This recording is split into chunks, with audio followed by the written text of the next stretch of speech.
প্রিয় ষষ্ঠ শ্রেণীর শিক্ষার্থীরা, আমার শুভেচ্ছা নিও। আজকে আমি তোমাদের ইতিহাস ও সামাজিক বিজ্ঞান বইয়ের চতুর্থ অধ্যায় বিজ্ঞানের চোখ দিয়ে চারপাশ দেখি এর ৪৪ পৃষ্ঠার বিভিন্ন প্রশ্ন ও ছকের সমাধান করে দেব। প্রথমে তোমাদের বলবো, যারা আমার চ্যানেলটি সাবস্ক্রাইব করো না তারা আমার চ্যানেলটি সাবস্ক্রাইব করবে এবং আমার সাথে থাকবে। তাহলে চলো আমরা সমাধান শুরু করি।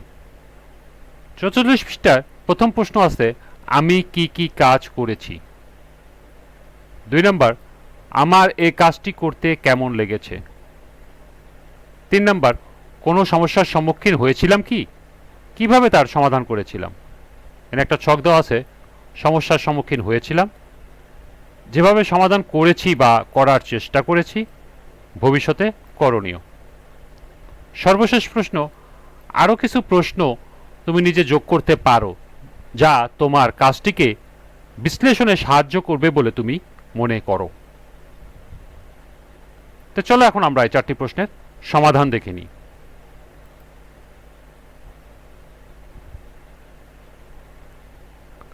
প্রথম প্রশ্ন ছিল, আমি কি কি কাজ করেছি। এর উত্তর হবে, আমি একতা অনুসন্ধান করি। অনুসন্ধানের অতীতের পেশার ধরন জানার জন্য আমার দাদি ও এক প্রবীণ প্রতিবেশীর সাক্ষাৎকার গ্রহণ করি। বর্তমানে পেশার ধরন ও পরিবর্তন জানার জন্য আমার বাবার একজন বন্ধু ও বিদ্যালয়ের একজন শিক্ষকের সাক্ষাৎকার গ্রহণ করি। দ্বিতীয় প্রশ্ন ছিল, আমার এই কাজটি করতে কেমন লেগেছে। এর উত্তর হবে, আমার এই কাজটি করতে সত্যি অসাধারণ লেগেছে।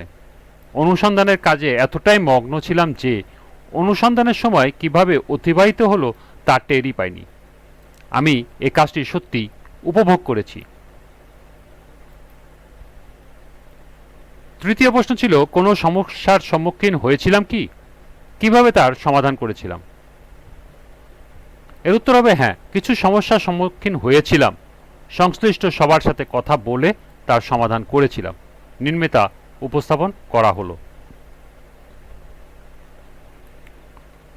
যেভাবে সমস্যার সম্মুখীন হয়েছিলাম, বয়স্ক প্রতিবেশী ভদ্রমহিলা প্রশ্ন না বুঝে রেগে উঠেছিলেন। যেভাবে সমাধান করেছি বা করার চেষ্টা করেছি সেটা হলো, পরে বয়স্ক ভদ্রমহিলাকে ভালোভাবে বুঝিয়ে বলায় তিনি তার ভুল বুঝতে পারেন। এইসব ক্ষেত্রে ভবিষ্যতে করণীয় কি, যে কোনো মানুষকে প্রশ্ন করার আগে ভালোভাবে বুঝিয়ে প্রশ্ন করতে হবে। এরপর হলো, বাবার বন্ধুকে ভুল প্রশ্ন করাতে তিনি বিরক্তি হচ্ছিলেন। পরে ওনাকে ভালোভাবে বুঝিয়ে বলি যে আমায় প্রশ্ন করায় ভুল ছিল। পরে তিনি বুঝতে পেরে সহযোগিতা করেন। এক্ষেত্রে ভবিষ্যতে করণীয় হলো, কাকে কি প্রশ্ন করব তা আগে থেকেই ভালোভাবে বুঝে নিতে হবে। সর্বশেষ প্রশ্ন ছিল, আরও কিছু প্রশ্ন তুমি নিজেও যোগ করতে পারো যা তোমার কাজটিকে বিশ্লেষণে সাহায্য করবে বলে তুমি মনে করো। এর উত্তর হবে, নিম্নে আরও কিছু প্রশ্ন যোগ করা হলো যা আমার বিশ্লেষণে সাহায্য করবে বলে আমি মনে করি। ক, অতীতের পেশাজীবীরা কিভাবে নিজেদের দক্ষতা প্রয়োজন করতেন। খ, অতীতে বিষয়ভিত্তিক শিক্ষার ক্ষেত্রে কোনো প্রতিবন্ধকতা ছিল কি না। এবং সর্বশেষ গ, বর্তমানে উচ্চশিক্ষার ক্ষেত্রে কি কি সুযোগ সুবিধা বিদ্যমান। এই ছিল 4টি প্রশ্নের সমাধান।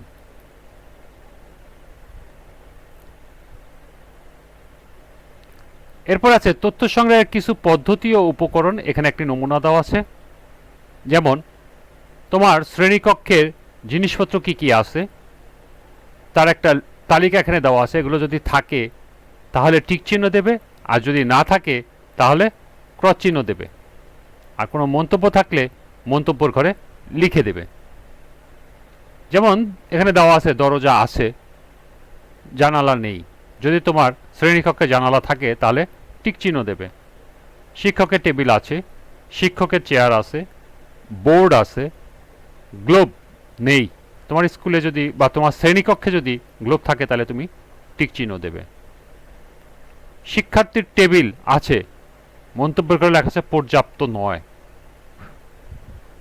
শিক্ষার্থীর চেয়ার আছে কিন্তু পর্যাপ্ত নয়। দেয়ালে টাঙানো শিক্ষা পোস্টার আছে কিন্তু সেটা শিক্ষকের তৈরি অর্থাৎ প্রিন্টেড নয়। ক্যালেন্ডার, তোমার শ্রেণীকক্ষে কোনো ক্যালেন্ডার নাই, যদি থেকে থাকে তাহলে অবশ্যই টিক চিহ্ন দেবে। ময়লা ফেলার ঝুড়ি এখানে দেওয়া আছে, নেই, তোমার শ্রেণীকক্ষে থাকলে তুমি টিক চিহ্ন দেবে।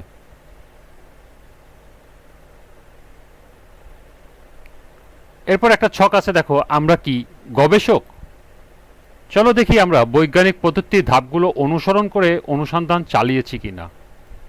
অর্থাৎ আত্মমূল্যায়নের এখানে একটি ছক দেওয়া আছে যেখানে বৈজ্ঞানিক পদ্ধতিতে গবেষণার ধাপগুলো এখানে দেওয়া আছে।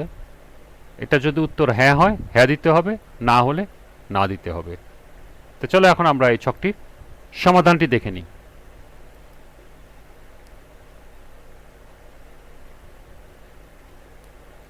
বৈজ্ঞানিক পদ্ধতিতে গবেষণার ধাপ হলো অনুসন্ধানের জন্য বিষয়বস্তু নির্ধারণ করেছি। হ্যাঁ, নির্ধারণ করেছি। 2 নম্বর, অনুসন্ধানের জন্য সুনির্দিষ্ট প্রশ্ন উপস্থাপন করেছি। হ্যাঁ, উপস্থাপন করেছি। 3 নম্বর, প্রশ্ন থেকে মূল বিষয়বস্তু খুঁজে বের করেছি। উত্তর হলো হ্যাঁ। 4, তথ্যের উৎস নির্বাচন করেছি। এটার উত্তর হবে হ্যাঁ, করেছি। 5, তথ্য সংগ্রহের উপকরণ নির্বাচন করেছি বা তৈরি করেছি। এটার উত্তর হবে হ্যাঁ, করেছি। 6, তথ্য সংগ্রহ করেছি। হ্যাঁ।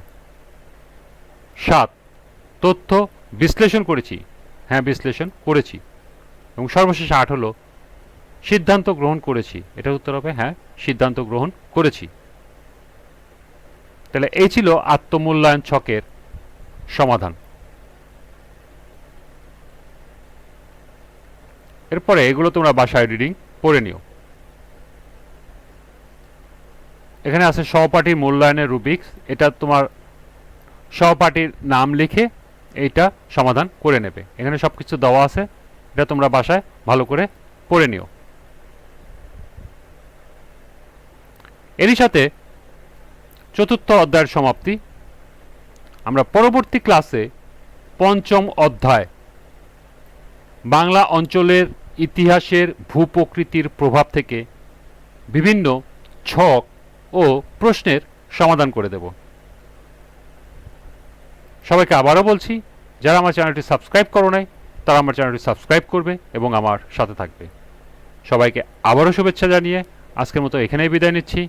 আল্লাহ হাফেজ।